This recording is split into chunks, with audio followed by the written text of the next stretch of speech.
like always, thank you to the Patreons out there for doing their thing, just allowing us to be able to do what we do, talk about shows and stuff that we watch and all this other stuff. Also, shout out to the homies over here, part of the group that does Open Table every Friday night, where they talk about just all kinds of stuff, random and everything else. I don't know if this is a past one or not, but I just had the thumbnail here. I want to throw it up and give them a shout out. So if you're out there, go out there and watch their show, The Open Table. I highly enjoy it myself and everything else. And it's me and Caleb here with the next 30 coins. But you know what? The funny part is I was all hyped up about like advertising for the channel. I forgot to hit this.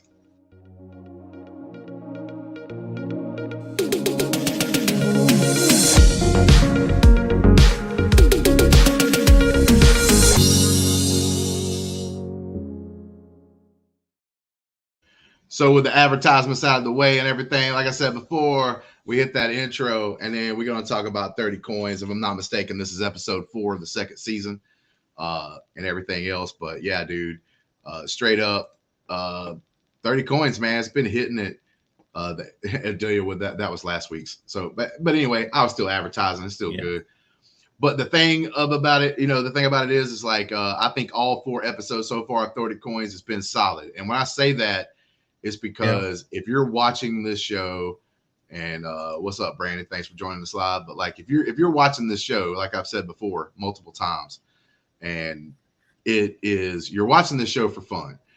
You're not going to be watching this show to try to like have like the best plot points ever. There's some plot armor, obviously, in certain particular characters. I mean, that stuff happens in almost every show, but this show has a lot of fun with it and everything else. But we always have some kind of like crazy mechanical thing or supernatural thing or someone dying somehow in almost every episode.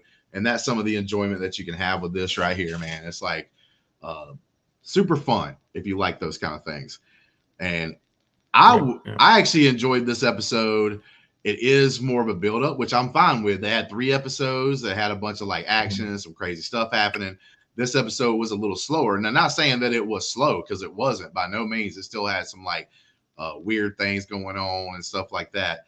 But like there was a little bit more story involved in here, which I actually appreciate, because now it's kind of like building up throughout the rest of the season, that now we kind of know like where Paul Giamatti's character is going. Now we understand a little bit more about what he's doing and what kind of character. We spent more time with him in this episode than I think we have in any of the other episodes. But I'll tell you what, man, there's a part of this episode that I think does Indiana Jones better than Indiana Jones did in the last movie. Oh yeah, that's exactly what I was thinking. I was like, this is like an Indiana Jones type of adventure episode. It was definitely reminding me, giving those type of vibes pretty much throughout when they were, going through the whole tunnels and having a secret key that opens different passageways. It was like, and then having the booby traps when they first think, get in there, or when they take a book, like Indiana Jones would take an item, and then it starts everything else starts coming after him, trying to kill him. So yeah, I definitely pretty much felt the same way you did with that. No, yeah, dude, like straight up, that particular scene I think is one of the reasons why I kind of enjoyed this episode, like even more than I would normally, like in a story part of an episode, just because of the fact that like I said, it did Indiana Jones better than Indiana Jones did in the last couple of movies they made. Instead of a boulder coming after him, it had like the actual like mechanical things with like knives and stuff that were trying to stab him, that was kind of going after him through this like library thing that was set up. It had a couple of different ones doing that. Like I thought it was actually it was cheesy at points, but that's part of this show, right? Like there's a lot of cheese in this show, but like I love it because of what kind of setting it's in and what's going on and what's happening around it and stuff. But it's like this weird mixture of like cheesy horror like kind of stuff happening mixed in with like serious like story stuff. Like when they get into the actual like story, like the main proper story part of it, like some of the side stuff that's happening can be cheesy or not as good. But then when they get into the main part of the story, like the main plot, it does really well. I think it tracks really good. For instance, like I'm not digging 100% the YouTuber and with like that's exactly what I was gonna say. Yeah.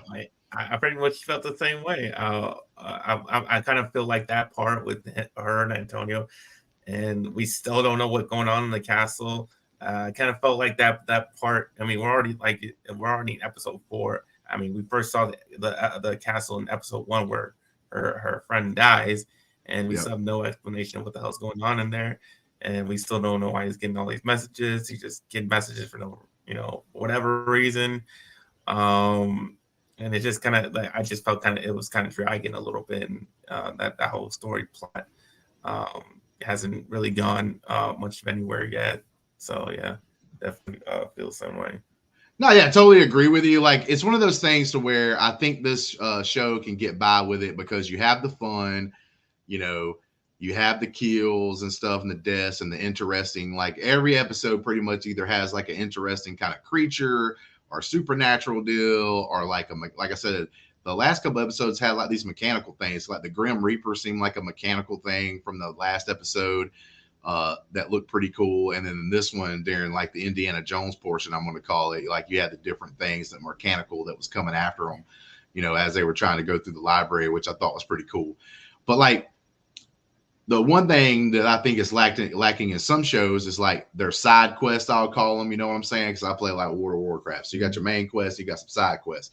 Side quest stuff may not be as exciting or whatever, but you can get past that because the main quest stuff is really good. And I think a lot of shows have a problem with their side quests not being that good, but then like their main story isn't all that great either. And that's where I think a show can fail. I think you can have okay to not super great side quests going on as long as at the end they come together and there's a reason to tell that part of the story, right? So I'm pretty sure there's going to be a reason why we're following the YouTuber and Antonio and stuff like that in the show. Like I said, it's not the most interesting. It's borderline right now, like the guy who used to be like the sergeant of the town that's friends with Antonio and stuff that they've gotten the insane asylum now. Like his part of the story is like, I'm going to wait and see on it. I don't want to judge it yet, but it's still not super exciting yet. Part of the I story, mean, if we didn't get the payoff of knowing what they were doing with the mental patients and seeing that they were going through the memories to find the coins. If we didn't get that, I kind of felt the same way as the YouTuber. It was like, okay, this is going nowhere too. What the hell's going with all people in the facility? And that was kind of going nowhere until we. But then we did get the payoff, and like, okay, now we know what they're doing. So yeah, okay, I get that part. But right, and with the main story, like the main story plot, like of the coins and how like the different people that are collecting them and getting them, Paco's ex-wife like doing her thing and stuff. Like she throws another mug, just kills another guy straight up. We got that priest that's kind of been from last season into this season, the first few episodes. He just gets thrown out a window, dies, like just. She's like, I don't need you no more, asshole. Bam. He just flies out the window dead. And it's like, damn, you tore off his fingers. Yeah, his fingers got tore off, and now he's right. So like, totally agree. But like I said, the main plot, those things are happening, are like kind of exciting, and you're super interesting. They make that story like really good. So that's the one thing, like I said, that makes the show pretty strong is like the main plot, the main story is always pretty good. You always get something that's to good, to great, to even super exciting sometimes and stuff like that. And that's why I think the show overall is good, because it's got the stuff that I like. It's got some of the gore stuff that I can deal with. And it doesn't happen all episode 2. It's not overdone. It's always like one scene, basically 1 or 2 scenes, an hour-long episode's like fine. So you get that little bit of fun. You get a lot of times like somebody dying in a creative way in a decent amount. Like in this episode, the whole guy who kind of stole the book after they came out of the library and was like running away from them, and he like stops for a second and turns around and gets hit by a train. Yeah, see, that was like, a good part. That was a good part. The funny part, hilarious. Like these are the things that almost don't make sense to a certain point, right? Because you're like, he just got hit by a speeding train. He should be a glob of goo. But the funny part is, it's like he doesn't get demolished completely. Like his body kind of looks intact. It's just like one of his arms gets cut off. Left. Yeah, his one arm like gets cut off, right? Off. Yeah. So like that, and that's the scene on its own that like made me giggle a little bit. But it's like I'm like, bro, this dude just got hit by like a speeding train, and you can still tell who he was. Like, he should just be a mess, you know what I'm saying? Like a splat, you know, on the side of the train tracks. But his body's pretty much intact except for his arm over there that's still holding on to the book, which I thought was funny. Like his arm that is not even attached to his body anymore is still holding on to like the briefcase or satchel or whatever it was that was holding the book that they were trying to get. And then like he's holds on to some other chain, I think, that's connected to the actual pack and everything else. And then like as soon as she rips the book from him, he like dies instantly. So that book we know has got some kind of power, I guess, and whatnot. But and pretty much in this one, like one of the bigger points is that Paul Giamatti, like his character, we find out actually has been collecting coins. Because all we see him is buying these random things, right? Like he's got a bunch of money, obviously. He can fly around the world. He's collecting all these like objects and everything. In the last episode, he collected like a briefcase that if you open up and you're looking at it with your eyes, like you pretty much just die. Like that's what happened to that guy who looked into the briefcase in the last episode. So, you know, he's got something powerful there, you know, probably pertaining to God because of, you know, anybody that looks upon God can't survive kind of thing. And that's what they're playing with there. And like, in this episode, though, we find out that he may be in cahoots with these people that are running that asylum that like, I wanted to say it's a fake hospital, basically. It's like, oh, we got this hospital here that's taking care of all these patients that came out of the town that they're claiming that are insane. And they're doing like memory test things on them to try to figure out maybe where a coin is here and there. In this episode, they end up finding one of the other coins, and the guy gets on the phone. Then it cuts to Paul Giamatti. Well, it cuts to this guy walking with a briefcase. And then he walks onto Giamatti's plane and he's like, yo, dog, here you go, basically, and gives him a coin. And then he opens up another briefcase that's got his collection so far. And shit, it looked like he had maybe about 15 of those suckers. Yeah. And then apparently he's working with you know, Pop's ex-wife. I don't know if that he really wants to work with her or he just wants to get her coins. So I have to see about that because she's trying to flex on him, saying, nah, look at my power. And he's like, well, calm your ass down. I got way more than you do. Yeah, so she like turns his plane upside. She like turns his plane upside down in this episode and like throws a guy up against a wall and everything, showcasing her power. And he's like talking to her, and then she slowly puts everything back together because Paul Giamatti like kind of tells her the way it is and kind of stuff. And she's kind of like, okay, cool, I realize that. But like, he technically has way more power than her, and she doesn't know it, right? Like, because I mean, technically, if you say like how many coins you have gives you the most power, then he would have more power. But I actually think he's super smart because I actually think that he realizes there's something special about her, right? That she's not just collecting coins and getting power. There's something about these coins that are like choosing her and wanting to be with her. Because if you notice, like almost anytime we thought it was just that one coin at one time, but now it looks like that almost any coin that she gets becomes very attached to her somehow. And like if anybody tries to get them, like she's ripping fingers off because like the coins want to be with her so bad, they literally just like almost like magnetism, like super strong magnets are like going back to her almost every time. I think Paul realizes there's something up with her because I think that she's powerful, not really by the number of coins. I think there's something else happening that's making her like more powerful than you normally would be with those amount of coins.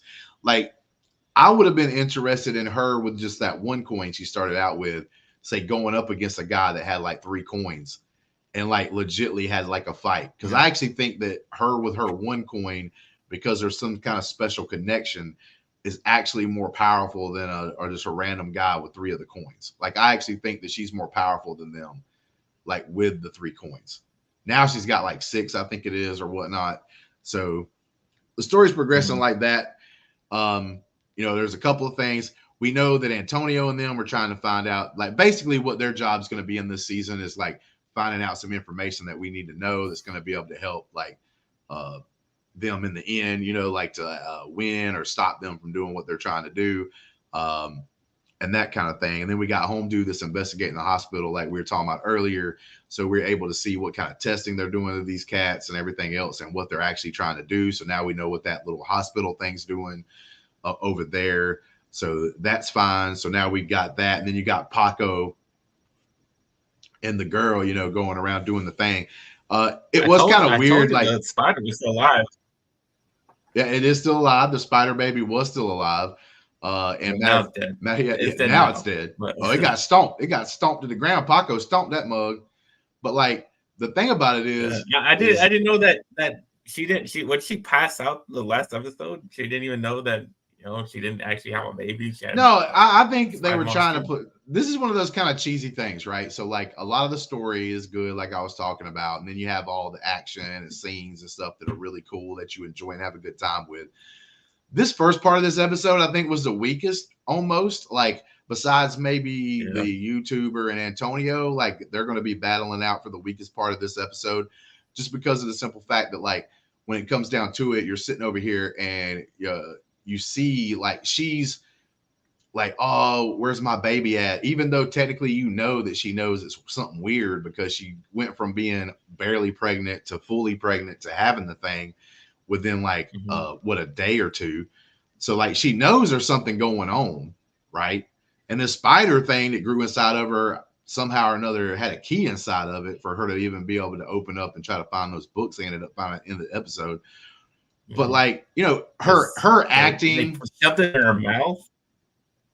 Yeah, something. And then like I guess the spider group, but it's some of that weird supernatural stuff, right? Yeah. It's whatever. But like basically the thing that I didn't like about this scene is kind of the way she was acting was kind of like, okay, dude, like, you know, something's weird with the pregnancy, because she was trying to act like she had like a normal child for the longest time. And Paco's like trying to tell her, then they show her actually what came out of her was the spider thing. And there's like a cool scene of them like basically doing almost a biopsy to the spider that ends up coming back to life, basically, or never really dying, but like actually starts doing its thing. So you have the scene where there's a creature, obviously the spider in this one, jumping on people, almost like it was trying to get back into her. Like it kept trying to go after her, like for whatever reason. But all of it is, like I said, crazy and pretty interesting. There are some weak points here and there, though, and you know we can talk about them because, like, and another weak point is how he reacts to stuff. Like, he's still acting like everything's fine, and he's acting all lovey-dovey, trying to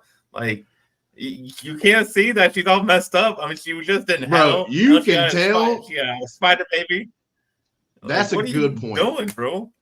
That's a good point. Like, you can tell this isn't done in America, because I don't know if some of the writers and stuff would even put a couple of things in there, because that's one of the things you could talk about, especially at the beginning of the episode, is he's trying to steal Mac on her, because obviously he loves her, he finds her attractive and stuff like that, but he's trying to like Mac on her and stuff a little bit here, like you said, trying to give her a kiss, like, but all these weird shit's happening, she's not in the right frame of mind right now and all that, but like he's still trying to, you know, get his Riz game going there in this whole time. Like we saw like one of the first episodes, he's like trying to help her out because she's in a coma, where you like have to roll them over and kind of give them a massage so their like muscles and stuff like that don't get you know, messed up and everything. So you like almost like a rehab thing. And like we talked about it, like that was the first episode, he's like giving her like that little massage, and then he like happens to massage like her butt area, and then he's like gets excited and has to like leave the room. You know what I'm saying? So there's some of that. And then there's like a point, like I think in this one, like where he's like getting all close to her and stuff. And then like she's like, no, I'm still in horrible pain or whatever. Almost like he was trying to hint at like maybe they could, you know, do some lovey-dovey or something like that. And she was like, nah, man. Didn't you see that thing that came out of me last episode? Like, I don't even know if I'd want to like. After seeing that, after witnessing that, you still want to get up in there? Bro, yeah, exactly. Like, look, I can see eventually, like, where time heals all wounds, and maybe you don't remember every little thing or whatever. Bro, yeah, that's what I'm saying. Like, he's trying to like jump up on that like pretty quick, and I'm like, bro, did you not see what came out of that vagina? Like, bro, like, not only was it huge, but it was gross. Maybe, you know, gotta like. Maybe a month of showers or something like that could take care of it, and you'd be like, all right, cool. It affects you less and less over some time. But damn, son, Paco over here, he's hardcore, bro. He's hardcore.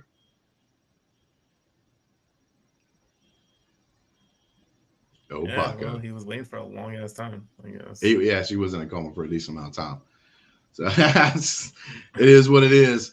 But yeah, it is fun. Like I do have fun with this series though, because of the fact that it's not like American. It's told in a different from a different country's point of view, the way they do stories and stuff like that. And like that's pretty interesting as an American, seeing like some of these different ways to tell stories and stuff.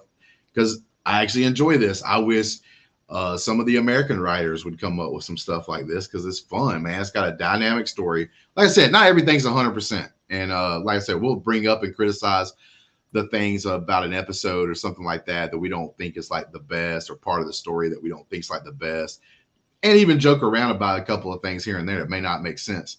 But overall, the story and the show is enjoyable. It's fun to have, like, and watch. Like, I enjoy it every week. I don't think I'm wasting my time. I definitely recommend it to people like that sort of likes horror, thriller, likes a little gore here and there, that kind of stuff. Like practical. It looks like they use practical effects. It doesn't look like it's CGI, like those kind of things. Like the spider almost looks like a puppet at times or whatever. Now that might be CGI, but like a lot of the other stuff that we see looks pretty practical in a lot of cases. Like, you know, the guy's arm being laying over there holding the thing after he gets hit by the train and all that good stuff. Like, it looks practical. It looks pretty good. And I like to see that kind of stuff. Yeah. But before we started, Caleb, you had said this is probably the weakest of the four. You think this is the weakest episode of the 4 episodes we watched so far? Yeah. I mean, there was no, crazy looking creature. Yeah, we'd already seen the spider, so that wasn't new. Human, yeah, the newest thing that we got fights. Yeah, and with the townspeople that he was having a sword fight, it was okay. Right.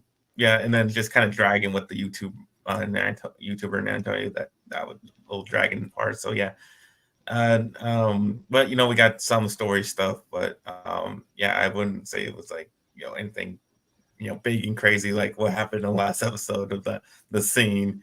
Nothing like that happened in this episode. So I mean, I kind of agree with you, because the spider you can't count as new. That's something we saw last episode. It just kind of finished in this episode. The only thing you can say that was kind of new in this episode and everything was like the machinery things that had built for traps in like the Indiana Jones section that we were talking about earlier. That was kind of new, but it wasn't like over the top or anything that you sometimes see in the show. So yeah, I would agree with that. I mean, I'll be honest with you. I was okay with the whole episode, but I really thoroughly enjoyed the Paul Giamatti stuff that was in this episode, along with Paco's ex-wife. That parts of the episode, like those things I found intriguing. Like I said, and I did, I was interested in the like the guy who was the sergeant in last season, who's like Antonio's friend that was in the hospital, because I think we did get decent story there, and there was a little bit of excitement about him trying to sneak around and try to find out information and everything else. So it was like kind of like a little bit of an espionage feel, him trying to be sneaky and stuff like that. So I kind of like that part too. But there were moments, like I said, the very beginning of the episode, like when she was trying to act like that was like she had a kid and wanted to see her kid and everything else. All of that kind of drug on a little bit. And then the parts where, like I said, like we've said multiple times now, YouTube girl and Antonio, not the greatest part of it, but that could change. Like next episode, maybe their story gets like real interesting and we see a lot of things happening there. So we'll go from there. We'll take it as it is. But yeah, man, this has been one of our longer reviews talking about the different stuff in this one, because we kind of keep these short but sweet. Mm-hmm. If you are on the YouTubes and you see this afterwards, we do these live every Thursday at 10:15. Now I think next week, because of Thanksgiving, we may do a different day. I think we may be settling on possibly doing like Friday or something like that for the episode. But every other one's going to be at 10:15 on Thursday night. You can jump over here on YouTube whenever we go live and see this episode live. And we would really like to talk to you guys. So like if we had more people watching live and they were like coming up with the comments and asking questions about the show and everything else, we would answer those live, like and everything else. If you want to jump in on that, jump in on that. But if not, if you just like watching it afterwards, jump on the YouTube, man. Send us a comment. Me or Caleb answer your question or just make a comment, like if you like the show or not, man, if you find it intriguing, if you find it fun. I'm more about the fun part of it. I don't think it's ever going to be called the greatest show of all time. I don't think it's never going to reach that level, but it's interesting. It's fun. And to be honest with you, there's not too many things that are new. You can go back and watch like old episodes or something. Like we got Rewatchers Council happening right now where they're talking about Buffy the Vampire Slayer. They're going back and rewatching the old show, Buffy the Vampire Slayer. That's fun stuff. But as far as like some of the new shows and stuff, man, I don't have as much fun with. There are some still big time. I can't wait for the House of the Dragon season 2 to come out. That's going to be super fun. I know you're down for that stuff because you love Game of Thrones as much or more than I do. Can't wait. Absolutely. We'll definitely be doing reviews for the House of Dragon when that pops up and everything else. But thank you guys. If you've been here this long, please give us a like, man, and subscription to the channel and stuff. And we'll be covering more and more things. The strikes are over with. So there's going to be more and more news come out. There's going to be more and more things to talk about. And I actually been like going through my head where like, you know what, man, I just feel like, I need to concentrate on something that I'm good at, that I love and talk about. And so I might be starting to do basically like a horror theme show where I just talk about like my favorite genre and the whole thing, talk about horror and the different movies and stuff I've liked over the years and some of the new stuff, like covering some of the new stuff and stuff that comes out. But we'll see where that goes. That's just ideas floating out there. But thank you guys. And until next time. Peace.